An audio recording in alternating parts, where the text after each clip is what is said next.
Now this is literally the biggest thing beginners need to know about crypto. All right, so in light of everything going on in the crazy crypto market right now, I think it's a good idea to go back to the basics and give you guys the top 5 crypto tips for beginners to keep you from destroying your investment. Remember, this is an asset that has seen some enormous returns over its short lifespan, including Bitcoin's 230% average return per year from 2011 to 2020, which is roughly 10 times higher than the next best performing asset during that same period, the NASDAQ 100.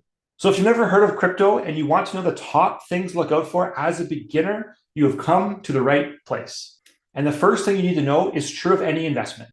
Crypto isn't something that will allow you to get rich today or tomorrow. People who try to do that with crypto just end up losing. It's like going to the casino and being a gambler, not what you want to do. Crypto, and more specifically Bitcoin, were created as an alternative to our money system that we currently have today. So the future value of these assets is what has the long-term growth potential. But as all good investors know, and now you know as well, it takes time to reap in those rewards. So it's not something that's going to happen overnight. You have to keep your time frame long. And if you're less stressed about the day-to-day kind of fluctuations in crypto, there'll be less emotions, you'll get better results long-term, and hopefully you can make a lot of money from it years down the road from now. You should also be prepared to buckle up because it can be a wild ride. Volatility in crypto is one thing that is prone to large swings. It moves up, it moves down, it moves crazy amounts in short periods of time. That is the nature of this kind of new unregulated market of this sector. And this unregulated market is actually a good thing because it means that you and I, as the actual holders of the crypto, have control of the market, not the big banks, not the government, not someone else out there who pushes a button and can impact the monopoly or the currency. But there are over 20,000 different kinds of cryptocurrencies, different tokens as they're called. So you have to understand that many tokens have little to no value or little to no kind of utility for what they can actually do and provide. So the sooner you understand that there's volatility in crypto and that it makes sense to do some research to figure out the best possible place to put your money as an investment, the better off you're going to be long term. Get your head around this whole concept of volatility, because if you don't, you could fall victim to it. You could become emotional, sell at the wrong time, or pick the wrong investment, which I don't want you to do. As I mentioned, there are literally thousands of different cryptocurrencies to invest in. There are different altcoins, and then there's Bitcoin. This is a big difference that many of the prominent crypto investors want you to know and you have to understand. And it's this: Bitcoin is one thing on its own. Everything else that is not Bitcoin is classified as an altcoin or alternative coin.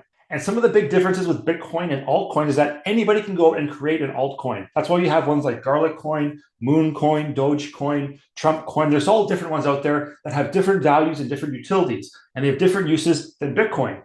Now, Bitcoin, according to industry experts, is the one true cryptocurrency. It is the one that has the most potential to replace our dollar system, our fiat dollars that we have today, which is the money that you and I use to kind of buy things. Bitcoin is the one that's going to kind of replace that, according to these kind of professionals in the space. And that's why the very big difference is between Bitcoin and altcoin. It is the future value of Bitcoin to replace our monetary system. It's my opinion that it's going to happen eventually as well, but don't take my word for it. Always do your own research. Which brings me to the next thing you need to know. You need to have reliable news sources for the crypto industry. It's a different sector. It's emerging. There's things changing all the time. You can use these sources of information to cut down some of the clutter, find great information. There's tons of it on Twitter, on YouTube. There's lots of books out there, different podcasts. There's so much reliable new email newsletters as well. If you combine that with your own thoughts and research, you'll make better, more informed decisions, which will hopefully increase your gains and increase your long-term profits in the cryptocurrency world.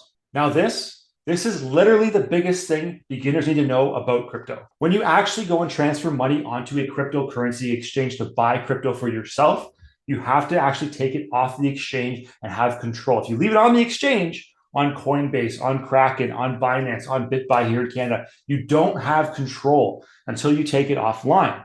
When you take it offline, you become the one true custodian and you have the keys to yourself. If you leave it on the exchange or in your Coinbase account or in your Binance account, it is the same thing as leaving it at the bank in a safety deposit box. Ultimately, the bank has control over that asset. In this case, if you were having that money in your safe in your house, you have total control. So you always want to take your Bitcoin, take your altcoins, take your crypto off of those exchanges, put it into what's known as a cold offline wallet. That way you have the keys, you have control, nobody can take it away from you. And I just can't overstate this enough. Online crypto exchanges get hacked. Your personal wallet can't be hacked. You have the keys to yourself. You have your secret password yourself. Online crypto exchanges can be run by assholes who don't care about their customers. We've seen this. They put their crypto at risk. Billions lost in the latest FTX scandal is a great example of this. If you don't have the keys, you don't have control, as they say in the industry, and you need to be in control of your own crypto. So in order to find the best and easiest way to take control of your crypto for you and give yourself the best possible chance of making money, you'll want to stay up to date with the recent changes and news in the industry, right? And know what the top crypto experts are doing. If they're trading altcoins, if they're trading Bitcoin, what wallet they're using to store their crypto, like the crazy, crazy important stuff. To get the top list of the most trustworthy news sources for crypto, click that red subscribe button for my channel and check out this video right here.